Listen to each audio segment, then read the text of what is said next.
অবশেষে পশ্চিমবঙ্গ সরকারি কর্মচারীদের জন্য ঘোষণা করা হলো ডিয়ারনেস অ্যালাউন্স।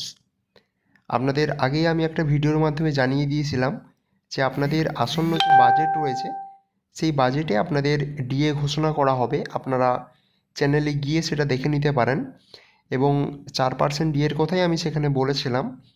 তো 2025-26 যে রাজ্য বাজেট সেখানে কিন্তু আপনাদের সমস্ত রাজ্য সরকারি কর্মচারী, শিক্ষক এবং যারা শিক্ষাকর্মীবৃন্দ যারা রয়েছেন, তো তাদের জন্য কিন্তু 4% ডিএ ঘোষণা করা হলো।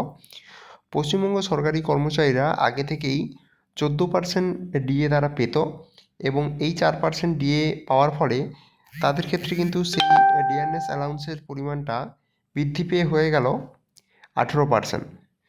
আজকে 2025 এর এপ্রিল মাস পর্যন্ত কার্যকরী হওয়া যে পূর্ণাঙ্গ বাজেট আপনাদের সভা হয়েছিল, তো সেখানেই রাজ্যের অর্থমন্ত্রী চন্দ্রিমা ভট্টাচার্য তিনি ঘোষণা করেছিলেন যে আপনাদের রাজ্য সরকারি কর্মচারীদের জন্য 4% আরও বর্ধিত করা হলো ডিএ এবং আপনারা কিন্তু এই অবস্থায়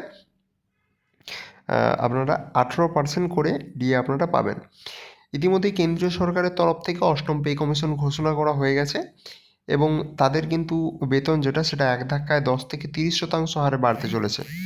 এই অবস্থায় রাজ্যের সরকারি কর্মচারীদের মধ্যে সপ্তম পে কমিশনের হিসাবে ডিএ বৃদ্ধির দাবি আরও জোরদার হয়েছিল।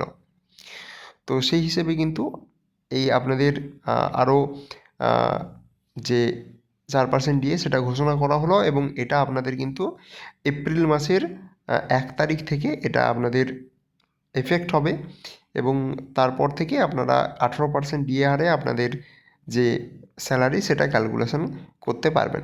ঠিক আছে? তো এই ছিল আপনাদের আজকের নিউজ।